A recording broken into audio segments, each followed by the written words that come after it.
So we're going to move to Lynn now. Lynn is Lynn Chadwick. She's from the USA. She's been involved in protests, a protest at least, against males in women's jails. And we've been talking, also quite a lot of women have been talking about possibly or probably or definitely, let's say, doing protests against males in women's jails, and some are already going on. And Lynn very kindly said that she would tell us about her experiences and give us some tips about how to organize these sort of protests and why it's great to do it. The US, we're doing pretty well over here, despite our obstacles and the way that we have an absolutely enormous country, and it's difficult to get a lot of women together to protest because we have so much ground to cover. But when I was looking back in my pictures to try to organize some, I realized that I have been to 14 protests this year in the US. Yes, there was the Star Wars guy. I went to Aberdeen, interviewed him, and that was a great protest. And there was the Netflix protest. The Turf Collective was represented at Netflix. That sign, unfortunately, was stolen, and we did not recover it. Gender clinic protests are happening all over the US. I went to 7 gender clinic protests this year. This one was in New York. These were organized by the brilliant Joey Bright, who is just doing absolutely amazing boots on the ground organizing all over the US. And I'm absolutely thrilled to be able to participate in those. This was a prison protest that we did in the capital city of Washington State, Olympia. And so it was kind of in front of their offices there. Oh, this is Washington, D.C. at the Women's Picket protest. The WHRC, now WDI, was present there. And a lot of you are going to see yourselves in these pictures, which is really fun always, isn't it? What happened at the prison was just amazing. And it was organized by April Morrow through Sovereign Women Speak.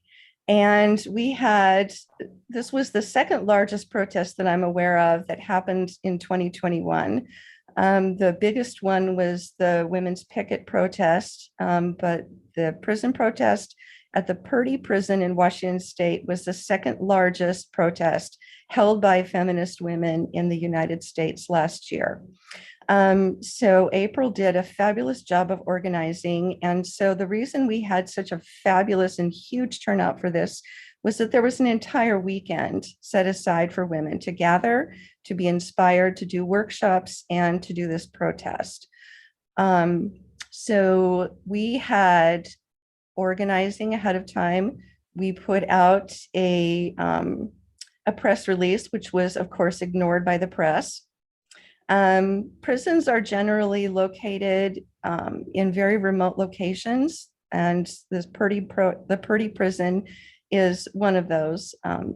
For that reason, as far as protests go, prison protests tend to be pretty low risk to the women involved because nobody knows you're there and you're out in the middle of nowhere. So I think we should always be prepared for the reality that something could go wrong.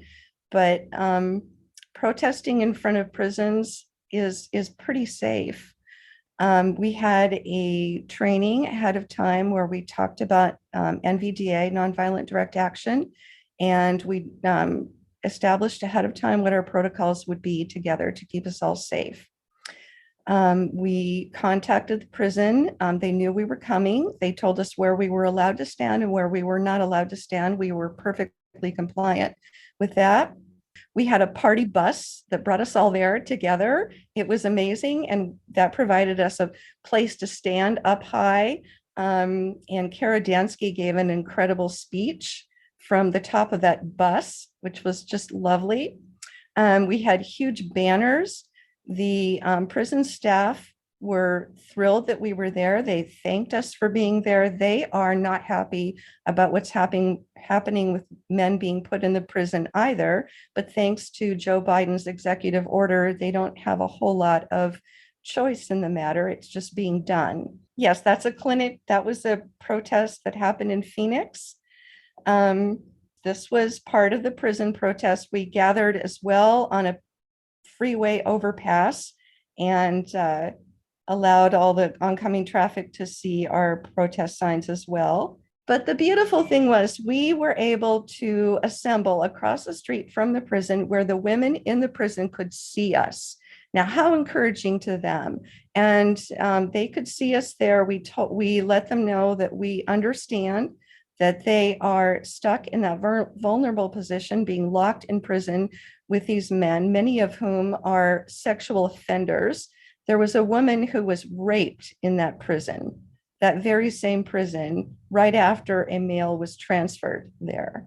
So they saw us. They were not allowed to come outside for their usual outside time. They were kept indoors, but they saw us, and we heard at least one of them yell "thank you" back to us. So that was very encouraging. Following this protest at the prison, we have been able to communicate with the women inside to encourage them, to let them know that they are not forgotten and that we know they're there and that we're trying to help, because we really are. Furthermore, I was contacted by a woman I know who is a state representative in Washington State, and she messaged me and said that she wants to present a bill in Washington State this year to say that men, biological men, are not going to be housed. There's our party bus. So my friend contacted us and said that she wanted to write this bill, and that she had contacted the Department of Corrections, and she was told by the Department of Corrections that they have not had any problems with the prisons. There have been no complaints, there have been no problems, which is absolutely not true. I was able to connect my friend to April, who was able to get more information to her. And April has now been able to meet with another local state politician. And so we've gotten on the map there in our state, which I'm really grateful for. So we know that the women know that they are seen. The women know they're being supported. Local politicians have been put on notice. A bill has been written and hundreds of letters have been received. That's absolutely true, April. So there are many organizations working in North America on this issue. Amy Ichikawa has an organization called Women to Women. Kelly Angelica has Sisters in Solidarity. Amanda Stillman in Canada has Amanda Stillman in the US has Keep Prisons Single Sex. Heather Mason is in Canada with Canadian Women's Sex-Based Rights. And April Morrow, as I said, is running Sovereign Women Speak. Now, as well, the other really exciting thing that April did is she actually hired an airplane to come and have an aerial banner that flew over the city that said "Sovereign Women Demand Single-Sex Spaces." It was absolutely breathtaking.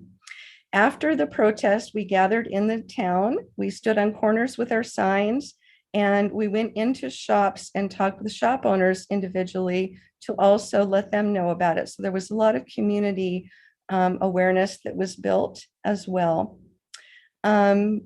I would encourage women to get together to protest. It's not nearly as hard or nearly as scary as it seems when you haven't done it. It's encouraging, it's strengthening, and it's effective. So I'm just giving a shout out to all my sisters that are such fabulous organizers. And I would say everybody should just come protest. It's the best thing.